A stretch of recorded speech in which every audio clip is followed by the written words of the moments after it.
हैदराबाद निकाय चुनाव के इस विशेष कवरेज में एक बार फिर आपका स्वागत है। जिस तरह से बीजेपी ने ये चुनाव लड़ा, कैंपेनिंग में जिस तरह से नेताओं के बयान सुनाई दिए, उसने इस निकाय चुनाव को देश में मुख्य धारा में लाकर कई वजहों से खड़ा कर दिया है, जिसमें राजनीतिक संभावनाएं जो आने वाले चुनावों के मद्देनजर है वो भी एक बड़ा विषय हो जाती है। लेकिन सबसे पहले आपको आंकड़ों पर अपडेट दे दें। इस वक्त सबसे बड़ी पार्टी अभी तक के रुझानों के हिसाब से उभरती हुई टीआरएस दिखाई दे रही है, जो 59 सीटों पर आगे है। लेकिन दूसरे नंबर की पार्टी देखिए बीजेपी है 48 सीटों के साथ, और एआईएमएम बन गई है तीसरे नंबर की पार्टी। ओवैसी की पार्टी 40 सीटों पर दिखाई देती है और कांग्रेस खिसक गई है चौथे नंबर पर। लेकिन अगर आप बीते निकाय चुनाव के नतीजों से इस बार के नतीजों का कंपैरिजन करें तो आपको दिखाई देगा कि किस तरह से बीजेपी का भाग्य उदय यहां पर हुआ है, क्योंकि भाग्य नगर कर देंगे हैदराबाद को, इसने काफी सुर्खियां उस दौरान बटोरी थी। लेकिन अब यहां से देखना यह होगा कि जो ये नंबर दिखाई दे रहा है इस वक्त तेलंगाना में, क्या वाकई टीआरएस का तिलिस्म टूटा है? जमीन पर लोगों ने जिन मुद्दों पर जिस आधार पर वोट किया उसमें स्थानीय मुद्दों का कितना रोल था, और वो मुद्दे जो बीजेपी ने लाए अपनी चर्चा के जरिए, बयानों के जरिए, उनका कितना रोल था? तो इस पर हम चर्चा की शुरुआत करेंगे। आंकड़े भी आप लगातार देख रहे हैं। आशुतोष जी, आपके साथ में शुरुआत यहां पर करना चाहूंगी।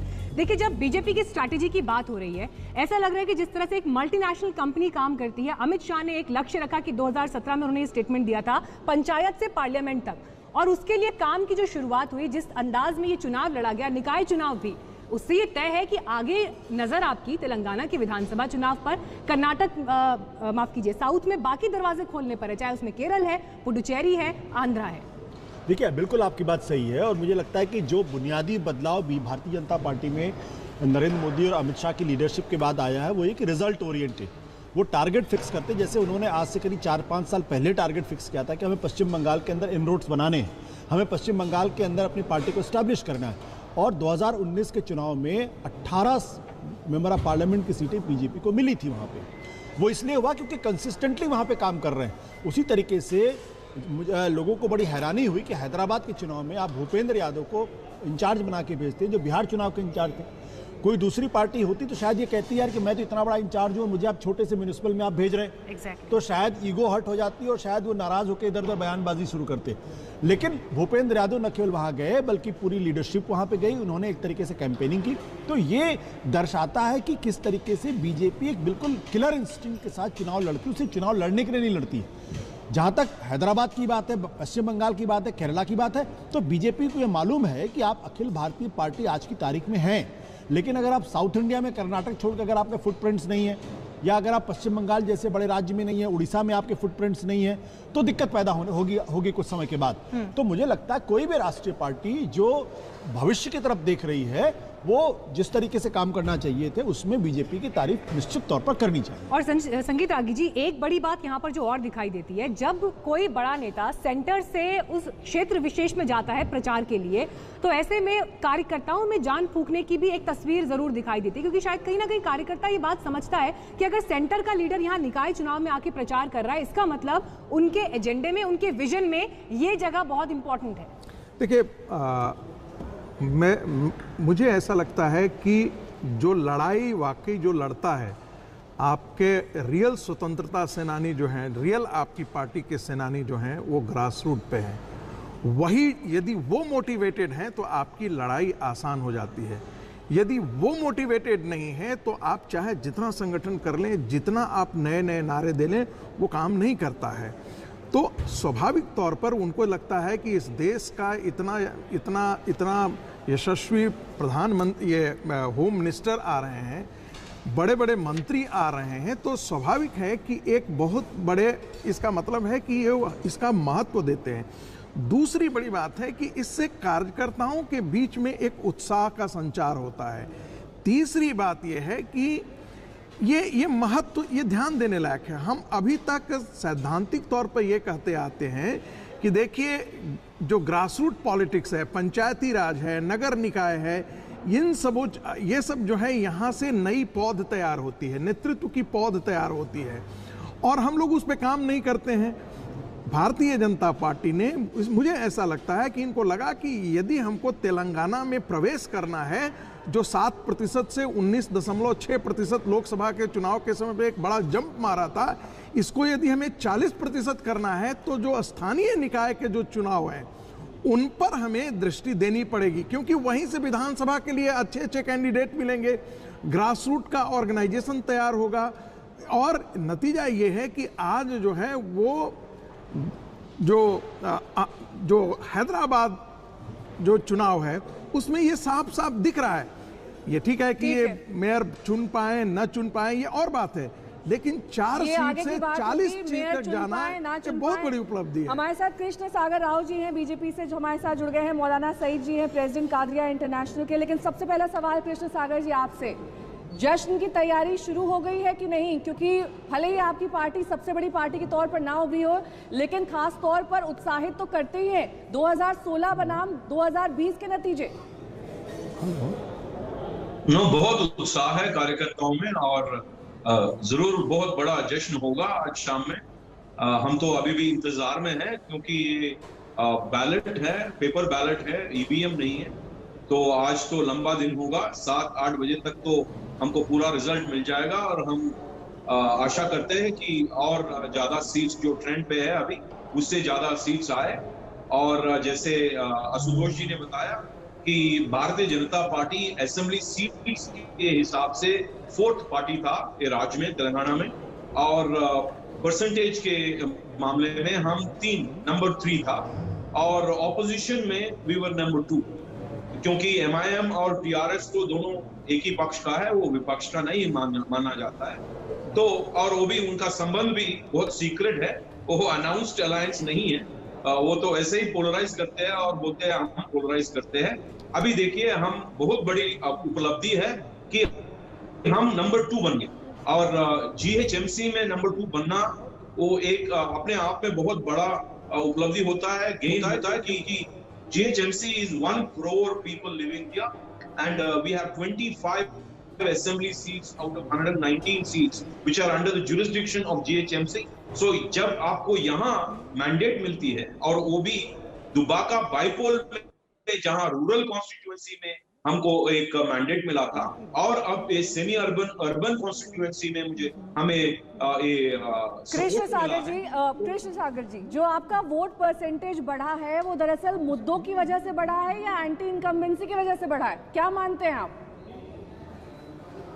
देखिए, जहां भी इनकम्बेंट जो गवर्नमेंट होता है, GHMC में लोकल बॉडी में इनकम्बेंट TRS था, उनका failures obviously become our strength. तो उनका जो फेलियर्स थे मैनिफेस्टो 2016 में जो वो डिलीवर नहीं किए, उस पे हम चार्जशीट किए और हमारा डिलीवरी जो डेवलपमेंट एजेंडा है हम आगे रखे। और हमारा बड़े बड़े नेता जो जैसे बात कर रहे थे पैनल में, वो सब आए, अमित शाह जी आए, नड्डा जी आए, प्रकाश जी आए और देवेंद्र जी आए, सब आए, स्मृति जी आई और भूपेंद्र जी ने तो यहाँ फोर्ट संभाला। तो सब कुछ तो ऐड हुआ है, ये हमारा ताकत है, ऐसा नहीं कि उनके वीकनेस में हम बड़े हैं, ये हमारा ताकत है। इसीलिए तो कांग्रेस कटा, कांग्रेस तो कहीं नहीं रहा, तो Congress is become a dead horse. So आज यहाँ और पूरा इंडिया में जो माहौल है वो तो यही भी यहाँ भी है। So there is a pattern here and we are looking forward for winning the state in the next assembly election. चलिए, आपके पास लौटेंगे सर। हमारे साथ ग्राउंड से इस वक्त संवाददाता भी जुड़ रहे हैं, आशुतोष मिश्रा वहां पर मौजूद है, लगातार कवर भी कर रहे हैं। आशुतोष, देखिए, नंबर 1 पर TRS, नंबर 2 पर BJP, लेकिन सवाल ये है कि अभी भी बहुमत के लिए जो नंबर चाहिए होता है उससे तो ये दोनों ही दल दूर दिखाई देते हैं। मेयर किसका होगा?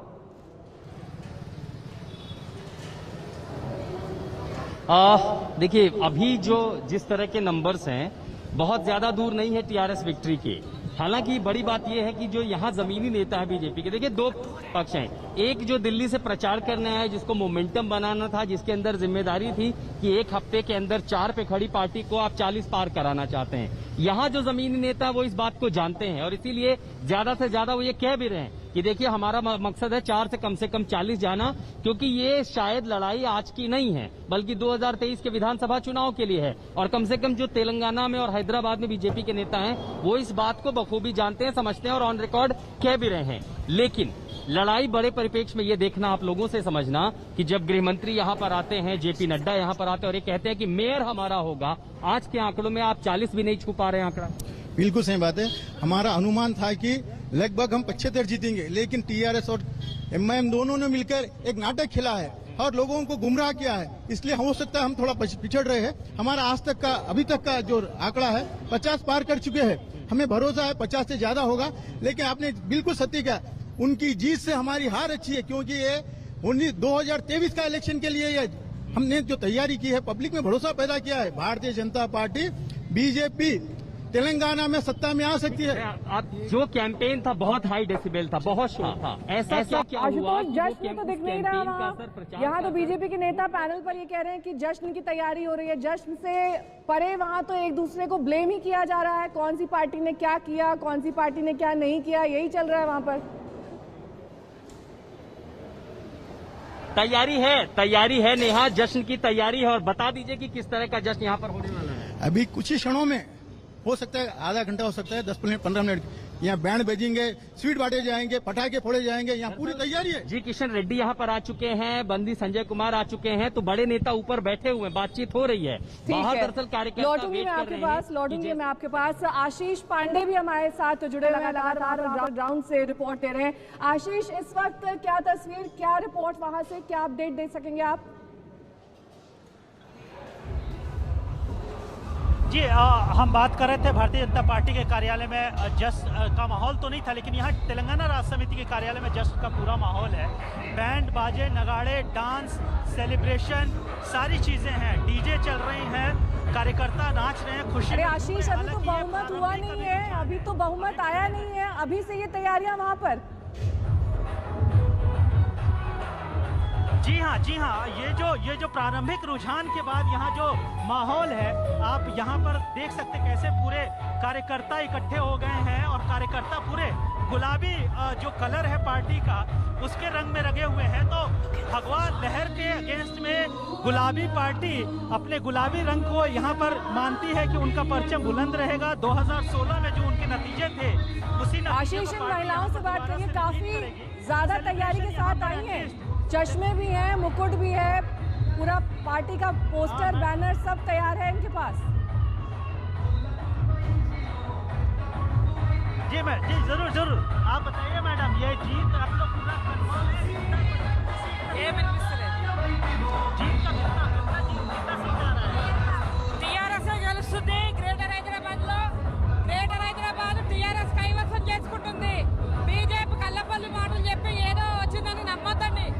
బీజేపీ ఏం చేయలేదు, బీజేపీ ఎందుకు పనికిరాని ఇది కాబట్టి టీఆర్ఎస్ क्लियरली यहाँ पर ये तो साफ है कि सब लोगों ने यहाँ ये जीत की बात कर रहे हैं, वहीं बीजेपी को यहाँ मुख्य विपक्ष मान लिया गया है। अगर हम 2016 के नतीजों के आंकड़ों की बात करें तो 2016 में बीजेपी के पास 10% वोट था, तेलंगाना राष्ट्र समिति के पास 44% वोट था। लेकिन आज अभी आप जैसे ये कार्यकर्ता बता रही थी कि बीजेपी के जिक्र कर रही है, बीजेपी पे हमला हो रहा है, तो बीजेपी को मुख्य विपक्ष माना जा चुका है। कांग्रेस 2016 में दूसरे नंबर पे थी, लेकिन आज बीजेपी की जीत शायद इसीलिए है कि वो मुख्य विपक्ष के रूप में रिकॉग्नाइज हो चुकी है। और ये जो सेलिब्रेशन है, ये टीआरएस की जीत तो है, लेकिन बीजेपी की हार को लेकर भी ये कार्यकर्ता, जिस तरीके से बीजेपी ने हाई डेसिबल कैंपेन किया, बड़े बड़े कद्दावर नेता यहाँ उतरे, हैदराबाद की सड़कों पे, हैदराबाद की गलियों में रोड शो हुए, उसको लेकर भी बीजेपी के खिलाफ टीआरएस में काफी ज्यादा उन्होंने अपनी शक्ति प्रदर्शन किया, इन्होंने पूरे जोर शोर किए। ठीक है, लौटेंगे आपके पास आशीष, क्योंकि वहां पर काफी ज्यादा गतिविधि नजर आ रही, काफी सारे रंग भी वहां पर मीनाक्षी दिखाई दे रहे हैं। किस तरीके से कार्यकर्ता इस वक्त जबरदस्त उत्साह से ओतप्रोत हैं, क्योंकि टीआरएस के लिए वाकई अभी जश्न की तैयारियां शुरू हो चुकी हैं। हालांकि अभी रुझान ही आ रहे हैं, आंकड़े जो फाइनल है वो आना बाकी है। इस बीच संजय जी से मैं यहाँ पर एक छोटा सा रिएक्शन लेना चाहूंगी। संजय जी, ये जो टीआरएस की सीटें घटती हुई दिखाई दे रही हैं रुझानों के मुताबिक, इसकी बड़ी वजह क्या है? एंटी इनकम्बेंसी है, लेकिन थोड़ा बहुत जो यहाँ पर अगर हम कहें उनके लिए उत्साहवर्धक बात यह है कि जो माइनॉरिटी कम्युनिटीज हैं, SC ST या फिर क्रिश्चियंस हो, उन्होंने टीआरएस के लिए वोट किया है, कहीं ना कहीं डर। देखिए, बड़ी वजह तो साफ है कि बीजेपी ने जिस तरह से चुनाव में अपना प्रचार प्रसार किया, तो वोटरों का झुकाव पिछले चुनावों की तुलना में इस बार बीजेपी की तरफ ज़्यादा था। लेकिन बीजेपी का जिस तरह का चुनाव प्रचार और प्रसार एक तरह से हिंदूवादी चीज़ों पर रहा, और दूसरी तरफ AIMIM को देखें जो मुस्लिम मतदाताओं को लुभाने की कोशिश करते हैं, तो ये जो बाकी जो माइनॉरिटीज़ हैं जिनका तकरीबन 7-8% शेयर है हैदराबाद के पॉपुलेशन में, वोटरों में, उनका बड़ी संख्या में वोट टीआरएस की तरफ गया होगा। अगर वो वोट टीआरएस की तरफ नहीं गया होता तो टीआरएस को शायद इससे ज़्यादा करारी हार का सामना करना पड़ता। तो कुल मिला के मुझे लगता है माइनॉरिटीज़ का वोट टीआरएस के तरफ, माइनॉरिटीज़ मुस्लिम मतदाताओं को छोड़ के जो बाकी बचे माइनॉरिटीज़ हैं जिनका आपने बिग जिक्र किया, उसमें क्रिश्चियंस हैं, सिख समुदाय के लोग हैं, उनका वोट टीआरएस की तरफ जाता हुआ दिखाई पड़ता है। चलिए एक छोटे से ब्रेक के लिए हम यहाँ रुक रहे हैं, चर्चा को आगे बढ़ाएंगे ब्रेक के बाद। देखते रहिए आज तक। तो एक मिनी हैदराबाद की तस्वीर आप यहाँ पर स्टूडियो में देख रहे हैं, लेकिन जबरदस्त हलचल हैदराबाद में है क्योंकि वहां पर निकाय चुनाव के जो नतीजे हैं उसमें टीआरएस की ताकत सिमटती हुई दिखाई दे रही है। हालांकि उसके बावजूद अभी टीआरएस पहले नंबर पर ही है, लेकिन बीजेपी ने यहाँ जबरदस्त गेन किया है अगर पिछले नतीजों से कंपैरिजन करें, क्योंकि जो 4 सीटें पिछली बार उनके पास थी वो बढ़कर अभी तक के रुझानों के हिसाब से 46 दिखाई देती हैं और असदुद्दीन ओवैसी की पार्टी तीसरे नंबर पर खिसक गई है 41 सीटों के साथ। हालांकि ये अभी रुझान आ रहे हैं, फाइनल नतीजों के लिए देर शाम तक का इंतजार करना होगा। एक छोटे से ब्रेक के बाद फौरन लौटेंगे और चर्चा को यहाँ से आगे बढ़ाएंगे। नमस्कार, मैं हूं अंजना ओम कश्यप। हमें उम्मीद है ये वीडियो आपको पसंद आया होगा। लेटेस्ट खबरों के लिए यूं ही देखते रहिए आज तक और इस वीडियो के पसंद आने पर लाइक, शेयर एंड सब्सक्राइब करना ना भूलें।